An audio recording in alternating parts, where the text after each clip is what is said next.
I remember getting the text. I actually giggled. I went, oh, I just got it. And I went back to sleep. I really did. This is Tell Me Something Good About Retail with Bob Phibbs, the retail doctor. The champion for a more human connection in retail for over 30 years as a retail doctor. Bob is the authority on brick and mortar retail across the world, who works with some of the biggest luxury brands to independent retailers of all sizes. 8 years ago, Brian Travella was deep in the trenches of retail. He was leading teams, coaching managers, and shaping culture at scale. A lot has changed from then. He went from big box retail to building a team inside Amazon to watching that team get cut to starting over on his own. Now, through Offscript, he's helping leaders rethink what actually drives performance beyond titles, systems, and corporate playbooks. And if you've ever led a team, lost a team, or questioned the system you're in, this conversation is for you. Welcome, Brian. Oh, thank you, Bob. I'm delighted to be here again. I can't believe it's been 8 years. I know you were my third guest on Tell Me Something Good About Retail, and I did that, I think, on a little app, and now we have fancy studios and everything. So my first question to you is, what version of Brian from 8 years ago wouldn't survive today? The one that would just simply follow direction, planograms, without any questioning, try to seek to understand, just go out and execute. That guy wouldn't survive.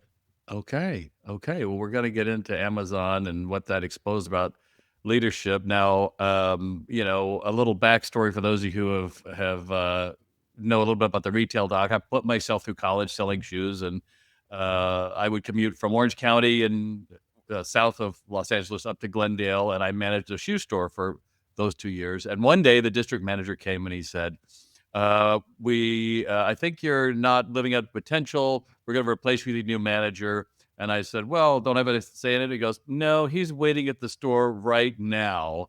And I met this guy and I instantly knew, like, there is no path back for me. And I didn't choose to leave. That decision was made for you. So have you ever had a moment when the decision was made for you and you just had to live it? Or was that only when Amazon probably gave you that feeling? Well, I've actually been through it twice, Bob. I worked for a chiropractic company back in 2015, 2016, and they sold their corporate business to franchisees. And my role as a corporate district leader was gone in one day. No severance, just see you later, alligator. And so that was my first experience. And that was 10 years ago. And then obviously I just went through it much more professionally, though, with Amazon on January 26th, a 4:51 a.m. text message saying adios. Oh my goodness. Well, let's get into the Amazon chapter. So, I encourage you all to go back to my podcast. I think it's number 103, and you can hear more, Brian. It is Montgomery Ward days. I think you were cleaning out washing machines. What were you doing there? What was it? Well, at Ward's, gosh, I was, a department, it was my teeth cutting. I was a department manager and worked my way through that from Florida. They brought me to Chicago where the corporate office was and worked at a bunch of stores around Chicago, helping remodel them just to sell to GE, just to go bankrupt. So that was, I left right before, though. I saw the kind of canary in the coal mine. Yes.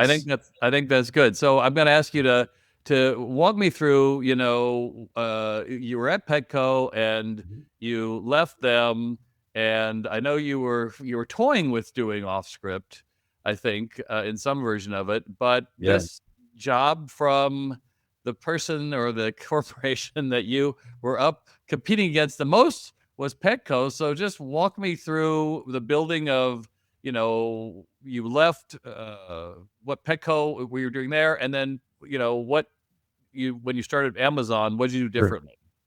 Yeah, well, at Petco, we were focused on trying to sell everything online in stores, and it just didn't make sense, because traditional retailers, it was all, buy online, pick up in store, or buy it online, and all the stores became little like hub and spoke distribution centers. And I had a great time at Petco, worked with some amazing folks, but my time there was done. I built an engagement program for the whole company because dog food and cat food was getting over $100 a bag. And when you have an hourly employee, let's just say making $10 to $15 an hour, that's a full day's work just to buy one bag of food. So we wanted to create a program where it was all about relationship based selling. We didn't necessarily sell to the price. We sold to the ethos of what was good for the pet is good for the pet parent. And then we'd figure out their budget and get them the right food for their pets.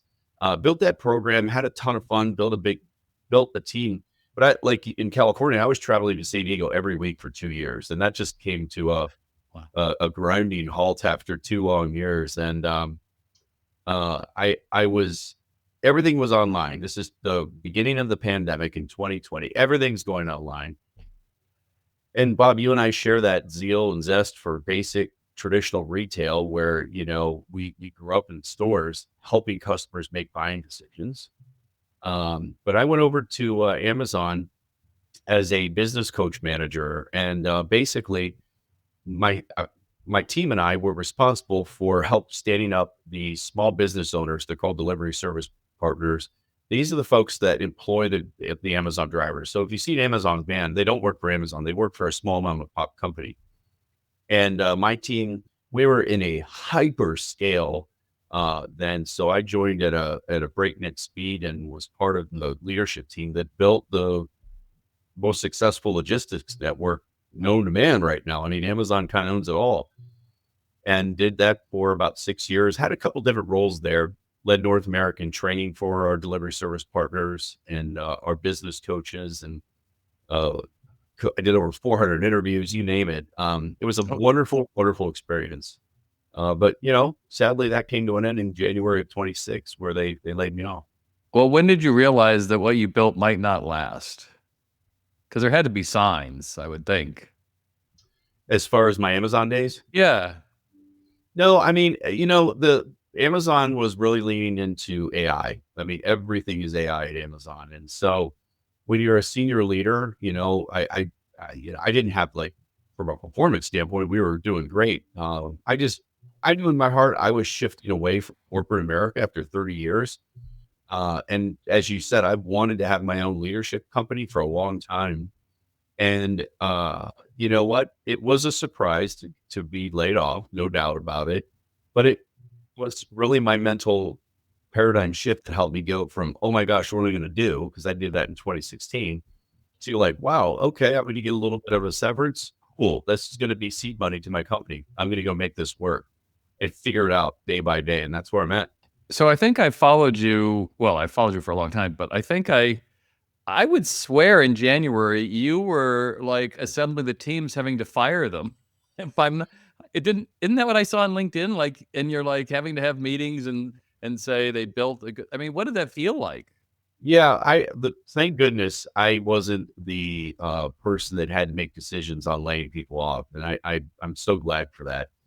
Obviously I've had to work through several uh, hiring and terminations in my time. But I saw at a broader scale back in October of 25 when they had their first round of layoffs, just some amazing people that were doing amazing work are all of a sudden gone. And, those waves continued. And it was really tough because when you're on a team that's so cross functional, especially like logistics, and really key figures are gone one day, because once you're laid off, you are turned off that day.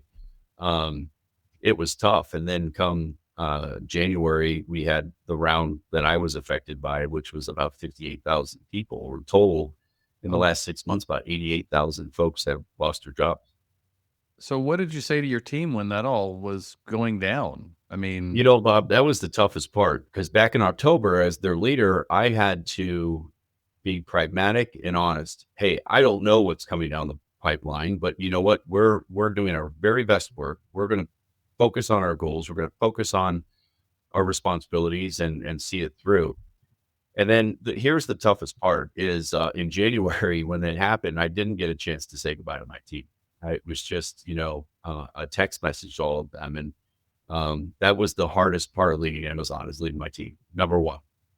what does that teach you about job security and the right and wrong way to do things? Is this the new model? Is this, Radio Shack, if I'm not mistaken, didn't they fire people by an email they sent during a meeting, and you're just Yeah, like, I mean, what you do? Just say like, how mean can we be? How impersonal can we do this? I mean, here's what I've learned because I do believe it's more the norm. And again, hey, the only thing I could control through all of this is my attitude. That's the only thing I possibly had my pinky around because you're losing your job, you're losing your benefits, you're losing all this autonomy and this stability in your life. And so attitude is it. And I think if you were to ask, is there any security in jobs today? No, there is not. And I don't think I think it would be short-sighted to say that. But that doesn't mean we're going to go to work every day and fret over our jobs. For me, it was the right move, and I knew it in my heart. And I remember getting the text. I actually giggled. I went, "Oh, I just got laid off," and I went back to sleep. I really did. oh my goodness. Um, and then obviously I had to have the uncomfortable meetings later on in the day with separation and stuff like that. But you know what? Just a smile and a positive attitude. And I'm not saying it's all roses because foolish me. I'm in the process of finding healthcare, and if I can tell you, Bob, that is the craziest experience of my life is to try to find healthcare in America that is like logical, we even say. So there's a lot of dark turns and corners, but all I can control is my attitude. I would agree with that. The last job I ever had, I was working at It's a Grind Coffee, and the owner had called me into his office. I was doing marketing and other things, but marketing was one of my big pursuits. And he had a slick of one of the drink menus, and he goes, "This purple is too dark." And I was like, "Well, it's under an illuminated light, of course it's going to be too dark, but when it's illuminated, it'll be fine." He goes, "Well, it's still too dark." We went back and forth on it, and I'm just kind of like, "Okay." And as I'm walking out of his office, he goes, "Don't you want this?" And I go, "Why? You're the one that has a problem with it, not me." And I was like, "Well, I probably shouldn't have said that." But and I left and I went down, and this is in Long Beach. And so I went down Huntington Beach, and there's the Polsa Chica Reserve, and all these seagulls are like flying over me, which I've never seen. They're usually just hanging out, and they're all around me. And I'm like, they're all saying you should go. And I said, all right. So I gave notice, and on my last day, there was like, I don't know, hundreds of dragonflies swarming my window outside, which was Chinese believe is a symbol of good luck. I'd love to believe that it all went perfectly at that moment, but I think an awful lot of people are so scared that everything goes down. And I'm here to tell you, I'm proof of it, that at some point you say, wow, thank God that I'm out of that. And even though you're not in a new place that may feel comfortable, I think that decision, when it's made by you, is easier to deal with than that text at 4:52 and say like, "Oh my God," because did your gut say it's over and we can sleep now, or was it like, "I'll deal with"? I Were mean, you like Scarlett O'Hara? I'll deal with that tomorrow. yeah, I think maybe I have some years of experience and I believe in myself. I've done some really fun things with some companies. And I know that the decision wasn't made for performance or anything like that. It was just a decision. And, you know, me going in a chaotic fashion or a neurotic fashion would not help me, would not help guide my actions. And so I just chose, hey, you know what? It's kind of like surfing, Huntington Beach, one of the best places for surfing, you say. Not every moment is a wave. Sometimes there's little troughs in the middle where the ocean has to reset and you get your bearings back. And then there's another wave. And you know what? That may not be the one you want to ride. So guess what? I'm going to wait for the next wave. And I think life this is simple, but it's really like that. I mean, we don't always have to have this perceived sense of security, and we Yeah. don't have to stay at a job or a role that we don't like and not thriving in. Because if you really break it down, you're not safe, you're not secure, you're not guaranteed anything. So just go out and find what makes you happy. I think that's a really important point to put a pin in, because it doesn't matter who you are or where you are. There's nothing that is safe, but we are kind of taught to believe that. And I think it's interesting you chose that you're not going to go back for another corporate job. That instead you decide to start off script. So what does that mean to you personally, and who is it for, or who is it not for? Tell us a little bit about it.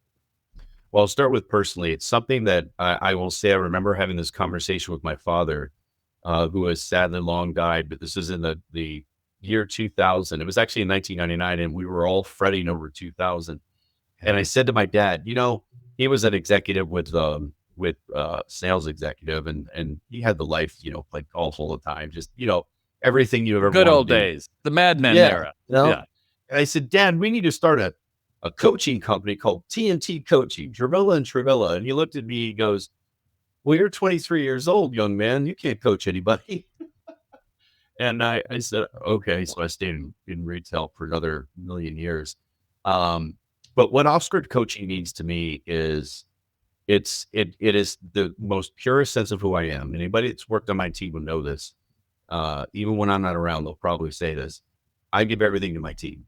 They are my priority, and they're the ones that I look after. It's my responsibility to help them grow and realize their potential. And I've always taken that attitude of leadership. It's not about getting work done. It's about developing people through getting work done. And I've had a few bosses role model that to me, and I've had way more not role model that to me. And so I started off script coaching basically. It's for leaders who feel successful on paper, but you might have outgrown your script, if you will. You might need a role that you're languishing in, or you're just mediocre and you're not going anywhere. So I help people figure out the next steps. I help people realize their strengths, where they need to tidy up, and get a little bit stronger, and help make a bold decision to grow or go or do something new. But the one thing is I bring clarity, and I don't bring corporate jargon, even though I've been in that for a long time with corporate, whiteboards and inspirations. I bring real life experience, and I bring success. I bring failure. I bring it all. So people understand that they're talking to a human, not necessarily, someone with a bajillion degrees that may not have worked where I've worked. Okay, excellent. Well, we're going to take a little break here, but I want you to think about this question. If one of your former team members said, Brian should have seen this coming, would they be right? Don't answer that. Take a moment to think about it. And for those of you who are listening who are retailers, which should be an awful lot of you, ever watch shoppers leave your store empty-handed and wonder what went wrong? Imagine being able to turn those missed opportunities into loyal customers. Transform your retail sales with SalesRx Plus, our AI-powered online training platform that turns browsers into buyers. And after each video, associates have to practice with Sidekick Rex until they get it right. Managers get dashboards and coaching to ensure training sticks. Built-in mystery shops and smart scheduling drive measurable double-digit sales gains. Visit salesrx.com to learn more. We're back with Brian Travilla. To answer this question, if one of your former team members said, Brian should have seen this coming, would they be right? And your answer is? Yes and no. Okay. Let me explain. As I as I got deeper and deeper in Amazon, I found myself being more resistant to the corporate herd mentality. And my team saw that in me. They just saw it because I would be the one that would politely and professionally disagree in a room to bring Socratic debate. Not necessarily always just go with the easiest answer. And that's discourse, because the public herd doesn't want that, man. Just all flow together. So they would probably say, no, never was I disruptive, but I was one that would challenge the paradigm for us all to grow a little bit better. And then the no, I brought culture. I brought some really fun culture to the team. And when I got my announcement, the amount of people that reached out, that some I've never worked with, were just like, oh my God, you of all people, and that's a tough pill to swallow. You just have to be humble and see, yep, it was me. And you know what? I wish you the very best. If I can help you down the road, I'm open, let me know. So it's a yes and no. And maybe I could have probably self-managed that. Yes, maybe just a teeny bit better. But I believe, if you're growing at the rate we're growing at Amazon, you just can't go with what always worked. You have to break things, iterate, rebuild. Well, that's a great point. And I wonder how much of your identity was being the guy who is leading, all of these people. And then what happens when that's gone? Because that could be tough. Are you losing the job, or are you losing the people more? Which do you feel like more? Well, I would say people, 100%. I've been professionally distant from a lot of my team to give them space to rebuild under their new leader, which is a fantastic leader. But they all miss me, and I miss them.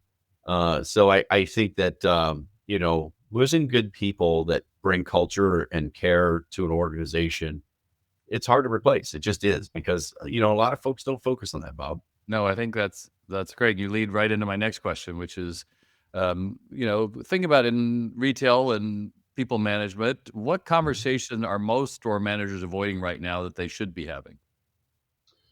Well, right now they're probably on the heels of their performance reviews for their teams. Well, they probably just completed that, and there's a percentage that are probably disgruntled because they didn't get the raise or the rating they wanted, or B, they didn't get the promotion they feel in their mind they deserve. And as a store manager, it's important to drive honesty, transparent clarity to them. Hey, this is where I see you at, and you and I will level set so we're aligned. But where you're at is way over here, and let's be really specific and get very specific examples. And I think specificity is what they're missing. They're probably avoiding that tough conversation and letting that person run, work in the store that's disengaged, which then transmutes to customers. Well, right, and then that everything kind of goes down Yeah. the sewer from that point. Is there some retail practice that you either did when you first started out or even at Petco or whatever that you believed in and you thought that was the way that you since changed your mind about? Um, well, I used to have career check-ins quite a bit, and Now they this were one with of the your ones. associates? This is people under you or people above you or how No, specify these this? are to good question. Those to my team. I would have career Okay. check-ins. Where do you see yourself? How can I help you get there? What skills do you need, etc.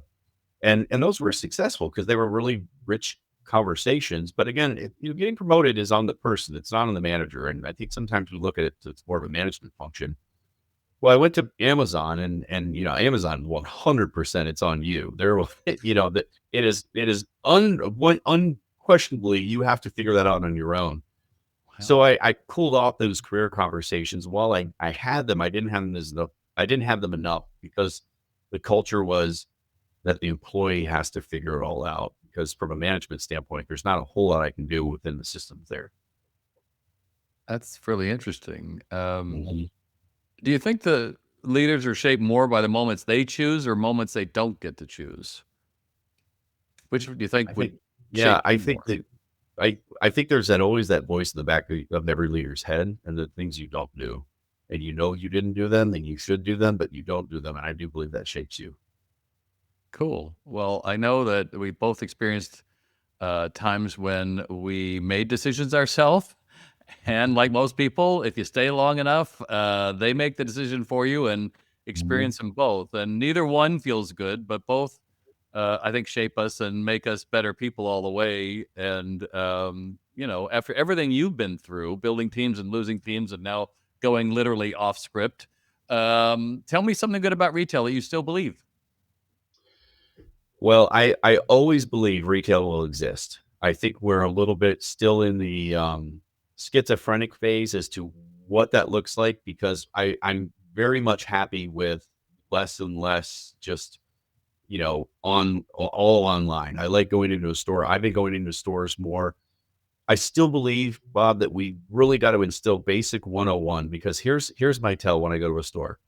If I walk in and I'm not greeted and I look all around, I even look at really expensive things and then I don't buy anything and I'm walking out the door and they go, "Have a good day."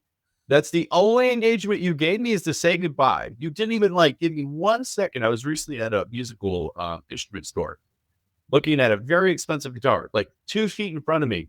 And I counted four associates just walk by. And I know that that's an hourly employee that isn't incentivized to build a relationship, discover needs, overcome objections and close the sale 101. And only when, as I said, I left, or they just waved me goodbye. And it's heart crushing because I could have bought that. I may have bought that if you would have talked to me about it. Put it in my hands, let me play it. Um, so I think that I believe retail is going to find a way to serve the customer again. And it's not going to be in a way of speed anymore because we kind of went through the pandemic speed. It was all about getting to you right away. And that's fine. But I think people are more discerning now. They want speed, quality, and the experience. So I believe those I was recently at a Vera Bradley store, and I had an amazing experience with them walking through all the new patterns and all the stuff that they offer. And you could tell they were trained. You could tell they were passionate about the customer, and they wanted to sell something, not in a way to like make commission, but they wanted you to have their merchandise. And so that was really encouraging. I love that. I love that. Well, that's always the thing that gets me. I was going to end with something good about retail, but we'll come back to it. But the whole idea that they saw you, they knew, music illustrator, we saw you, we get points, we saw you. You're like, no, that just acknowledges that you did a terrible job, right? Yeah. And I think that to tell you something good about retail that people still care about, like at Vera Bradley. And the only place you're going to find that is to go into a brick and mortar store. Yeah, you can see patterns online, but at the end of the day, until you can feel it and touch it, and more importantly, there's two sales that happens. One, the salesperson with you first, and then between you and the product. And if you acknowledge that, then you're like, oh, I have to do a lot more. So thanks for joining us a second time on Tell Me Something Good About Retail. And we appreciate you being here, Brian. Thanks so much, Bob. You've been listening to Tell Me Something Good About Retail with Bob Phibbs, the Retail Doctor. As a listener, you can receive free information and guides when you visit retaildoc.com and sign up for our exclusive weekly newsletter. Thanks for being with us. Remember to subscribe on iTunes, Spotify, or wherever you like to get your podcasts. To virtually bring Bob to all of your crew and associates, check out www.salesrx.com.